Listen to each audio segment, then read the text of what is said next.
अब जनता के लिए सीधी स्थिति है, एक तरफ एसी गाड़ी खड़ी है और एक तरफ टेम्पो खड़ा है, आपको जाना किधर है? तो जिधर जाहिर सी बात है कि एसी गाड़ी मिलेगी अगर आपको जाने के लिए तो उसमें आप सवारी करेंगे।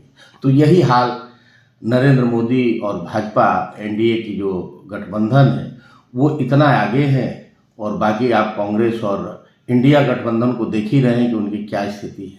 लोकसभा की तो बात अलग है, लेकिन जहां प्रदेश की बात है, बिहार वासियों को एक नए विकल्प की तलाश करनी पड़ेगी, क्योंकि किसी भी पार्टी पे अब विश्वास नहीं किया जा सकता।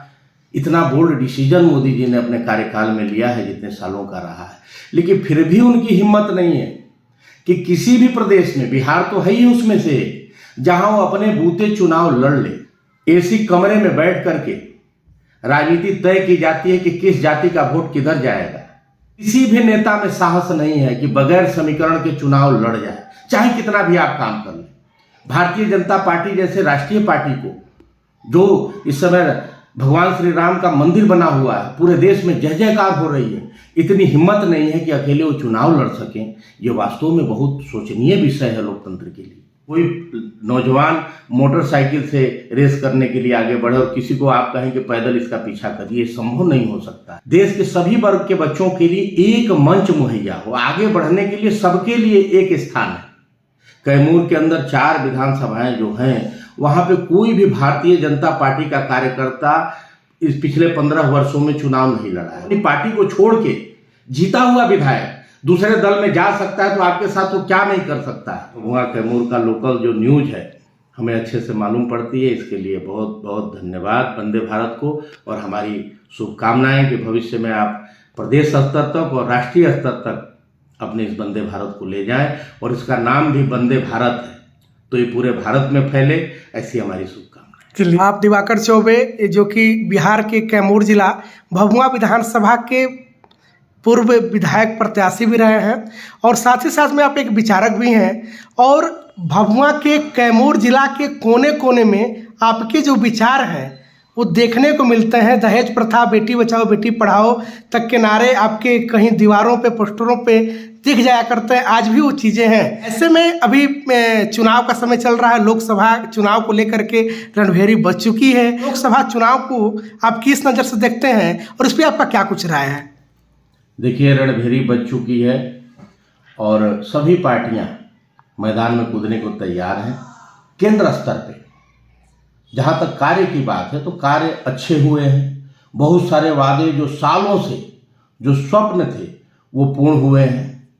तो कार्यकर्ता भी रोमांचित हैं, लोग भी रोमांचित हैं, और जो जनता है इस बार स्थिति स्पष्ट है। इस बार किसी प्रकार की कोई लड़ाई नहीं है, चूँकि जो विपक्षी दल हैं उनमें कोई विशेष दम नज़र नहीं आता।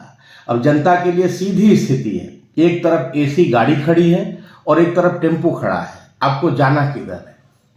तो जिधर जाहिर सी बात है कि एसी गाड़ी मिलेगी अगर आपको जाने के लिए तो उसमें आप सवारी करेंगे। तो यही हाल नरेंद्र मोदी और भाजपा एनडीए की जो गठबंधन है वो इतना आगे है, और बाकी आप कांग्रेस और इंडिया गठबंधन को देख ही रहे हैं कि उनकी क्या स्थिति है। बिहार प्रदेश की बात किया जाए तो बिहार प्रदेश के राजनीतिक परिप्रेक्ष्य को किस प्रकार से देखते हैं आप? देखिए, बिहार का जो बिहार प्रदेश की जहाँ तक बात है, ये लोकसभा की बात मैंने की, लेकिन बिहार प्रदेश की जहाँ तक बात है सभी पार्टियां एक हैं, किसी पार्टी में कोई अंतर नहीं रहा। जब भारतीय जनता पार्टी के साथ नीतीश कुमार आके मिल जाते हैं, कभी नीतीश कुमार जी जाके राजद के साथ मिल जाते हैं, कभी उपेंद्र कुशवाहा जी आके भाजपा के साथ मिल जाते हैं, कभी राजद के साथ मिल जाते हैं, कभी अपनी पार्टी बना लेते हैं, कभी विलय कर लेते हैं। आज आपने देखा कि पप्पू यादव कांग्रेस में आ गए अपनी पार्टी का विलय करके। यही हाल लोजपा का रहा है। तो किसी पार्टी में कोई अंतर नहीं है, घूम फिर के मिले हुए लोग हैं, और बड़ी असमंजस की स्थिति है बिहार प्रदेश वासियों के लिए। आखिर वोट दे किसको? देते वोट इनको है, विपक्ष में वो रहते हैं, फिर जाके चुनाव के बाद मिलके एक साथ हो जाते हैं। तो ये काफी सालों से स्थिति बिहार में बनी हुई है।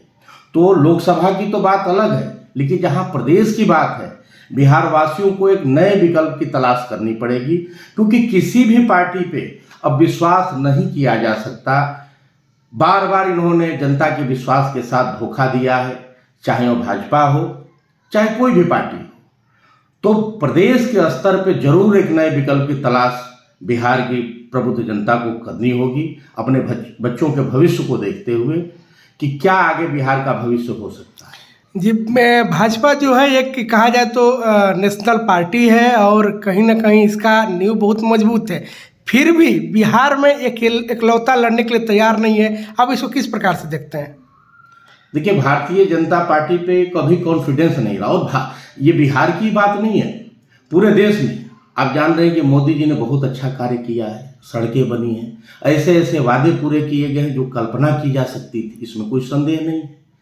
इतना बोल्ड डिसीजन मोदी जी ने अपने कार्यकाल में लिया है जितने सालों का रहा है, लेकिन फिर भी उनकी हिम्मत नहीं है कि किसी भी प्रदेश में, बिहार तो है ही उसमें से, जहां वो अपने बूते चुनाव लड़ ले। और जहां तक बिहार की बात है, एक हिंदी पट्टी प्रदेश जहां पे भारतीय जनता पार्टी आज तक साहस नहीं कर पाई कि अकेले चुनाव लड़े, ये बहुत ही चिंतनीय विषय है। आप साउथ में कैसे लड़ेंगे जब बिहार जैसे प्रदेश में आपने आज तक साहस नहीं किया अकेले लड़ने की। चूंकि इसमें मैं पार्टी की भी और नेताओं की भी गलती नहीं समझता, इसमें जनता सरासर गलत है। आपने विवश कर दिया है राजनीतिक पार्टियों को कि विकास की राजनीति न करें।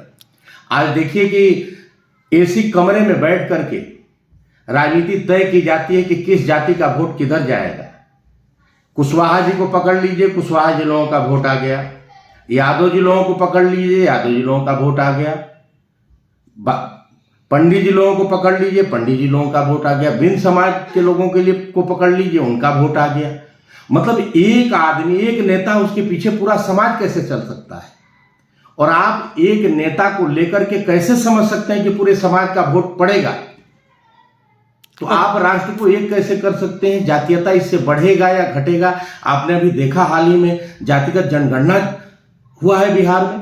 ये किस रास्ते पे हम लोग अपने प्रदेश को और अपने देश को लेके जाना चाहते हैं? लेकिन कोई कितना भी अच्छा कार्य करने वाला आ जाए, लेकिन जब बात वोट की आती है, वोट की राजनीति की आती है, तब कहीं ना कहीं जनता कसूरवार है। वो विकास के मुद्दे पे वोट नहीं दे पाती है।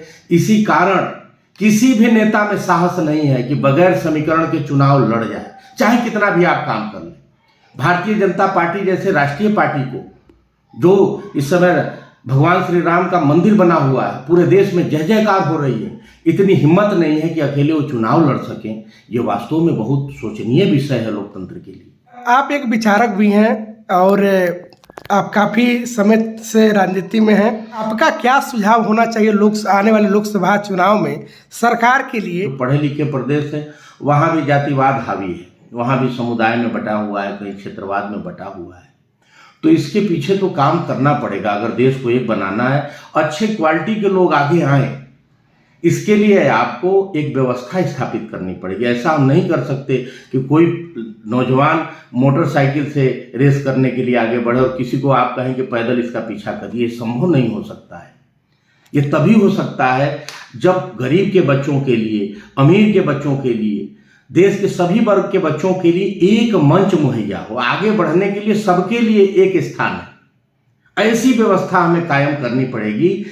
शिक्षा की जहां तक बात हो, इक्वल शिक्षा हो, ताकि सभी बच्चे भाव से जहां बढ़ना है, जिसको आगे बढ़े, बढ़ने के लिए जो रूट हो सबके लिए एक हो और एक साथ दौड़ लगानी। ये नहीं कि एक बच्चे को आप लखनऊ भेज दें और दूसरे को कहे कि बनारस से जाकर के उसको पकड़ो। ये संभव नहीं है। इस पे काम करना पड़ेगा आने वाले समय में, जब देश को वास्तव में विश्व गुरु बनाना है। तब विधानसभा चुनाव में देखने को मिला, हम तो खुद वहाँ पे थे, भभुआ विधानसभा के चुनाव में युवाओं का टोली आपके तरफ ज़्यादा था।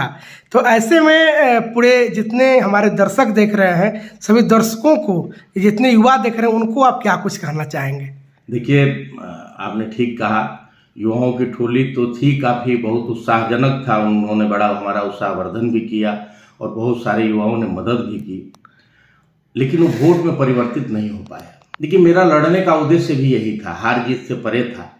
आपने ध्यान दिया होगा कि मैंने अपने चुनावी अभियान में शायद भारत के विधानसभा चुनाव जितने भी प्रत्याशी लड़े होंगे, एकमात्र इतिहास उस कैमूर और भभुआ विधानसभा में बना जब मैंने स्पष्ट बोला था कि जाति के आधार पर आप वोट न करें, अपने बच्चों का भविष्य देख करके मतदान करें और आप हमें वोट न दें। जो आपको अच्छा उम्मीदवार लगता है उसको वोट दें।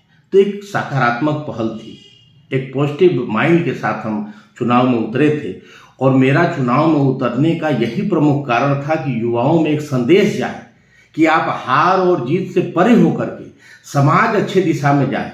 आप राजनीति कर किस लिए रहे हैं? राजनीति आप इसलिए कर रहे हैं कि आप समाज को कुछ नया दे सके, कुछ अच्छा दे सके, लोगों का जीवन सुगम बना सकें। आप वही उसी पैटर्न पे चलेंगे तो कैसे एक नई विचारधारा बनेगी, कैसे समाज की दिशा सुधरेगी। तो हमारा वही प्रयास था। युवाओं ने अच्छा समर्थन दिया, लेकिन वो वोट में परिवर्तित नहीं हो पाया। लेकिन उससे विचलित होने की आवश्यकता नहीं है, क्योंकि जीवन में एक संदेश, जीवन में ये महत्वपूर्ण नहीं है कि आप सफल हो गए। असफल होते हुए भी अगर आपने अच्छा संदेश जनता समाज को दे दिया तो वही सफलता है। ये नौजवानों के दिमाग में केवल सफलता का नशा जब आपके जीवन में रहेगा तो फिर वो समाज के लिए अच्छा नहीं हो, विष के समान। आप हार भी आपको कबूल करना है और सकारात्मक एक माइंड के साथ। आप राजनीति में है तो समाज सेवा के उद्देश्य से आपको जाना है, केवल जीत ही ना हो किसी भी स्तर से जाके। तो ये संदेश देने का प्रयास था और मैं कैमूर के युवाओं का आभारी हूँ। उन्होंने हमारा समर्थन किया, मनोबल बढ़ाया। कौन बिहार के लिए सही देखिए, है? लोकसभा में तो लोगों को सीधे जाके जहां डालना वो जनता समझ रही है। सिग्नल क्लियर है कि किस गाड़ी पे बैठना है और देश ने मूड बना लिया है जहां तक लोकसभा की बात है। लेकिन इसके बाद विधानसभा का चुनाव होना है। विधानसभा के चुनाव में निसंदेह एक नए विकल्प की तलाश करनी पड़ेगी बिहार में, क्योंकि भारतीय जनता पार्टी के पास अपने कौन से नेता हैं जिनके बल पे वो चुनाव नहीं लड़ पा रही है प्रदेश में अकेले। कार्यकर्ता भी कुंठित हो चुके हैं। अब पार्टियों का बिहार में कोई मतलब नहीं रहा, सब एक है, यानी पार्टी मिलके शून्य हो गई है। अब आपको नए विकल्प की तलाश करनी है अगर बिहार को नई दिशा में ले जाना है। तो विधानसभा के परिप्रेक्ष्य में मैं यही बिहार वासियों से अपील करूंगा। और बिहार की जनता बहुत प्रबुद्ध जनता है। मुझे बड़ा आश्चर्य होता है कि पूरे देश के लोगों की निगाह बिहार पे लगी रहती है कि बिहार से क्या जनादेश जाता है। तो मुझे विश्वास है कि आने वाले समय में बिहार जरूर कुछ नया विकल्प देगा जो पूरे देश को एक नई दिशा में लेके जाएगा। जी बिल्कुल। लास्ट में चलते चलते एक क्वेश्चन हमारा और रहेगा, क्योंकि भभुआ विधानसभा के पूर्व विधायक प्रत्याशी भी रह चुके हैं आप। तो ऐसे में कैमूर की राजनीति जो इस समय चल रही है, अभी आपके आरजेडी के 2 विधायक भाजपा में चले गए, उसको देखते हुए आप क्या कुछ उस पर अपना राय देना चाहेंगे? देखिए, अब तो यही हो गया, पार्टियों में बढ़िया इनाम पाना है तो दूसरे दल के नेताओं को तोड़ के अपने दल में लाइए और आप बहुत बड़े नेता कहलाएंगे, आपको इनाम मिलता है। और भभुआ कैमूर भाजपा का तो इतिहास रहा है। पता नहीं क्या भाजपा के लोग सोचते हैं। वहां पे 15 साल का इतिहास उठा करके आप देख लीजिए।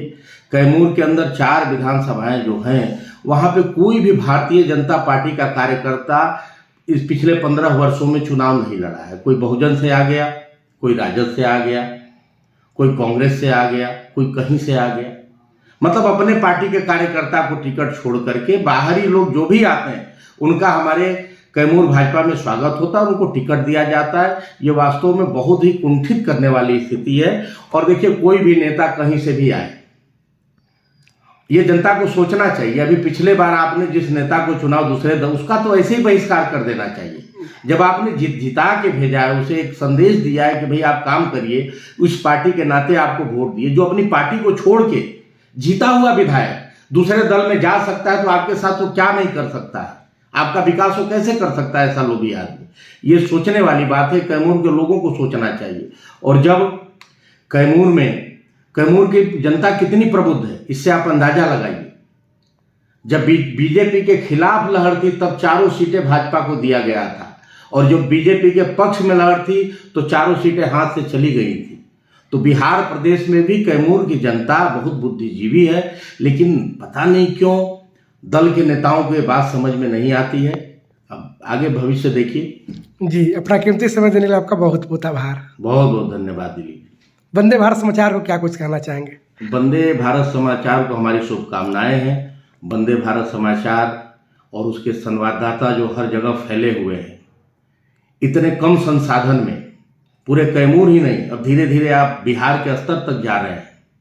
आपने और आपकी टीम ने जो मेहनत किया है, ये वास्तव में सभी जो सोशल मीडिया पे न्यूज़ चैनल चलाने वाले लोग हैं या जो पत्रकार बंधु हैं, उनके लिए प्रेरणा का विषय है कि भाई आप देखें कि कैसे इतना जल्दी सीमित संसाधन में आप लोगों में लोकप्रिय भी हुए हैं और एक सटीक और अच्छा संदेश जैसा समाचार, सकारात्मक पॉजिटिव समाचार आप लोगों के बीच देते हैं।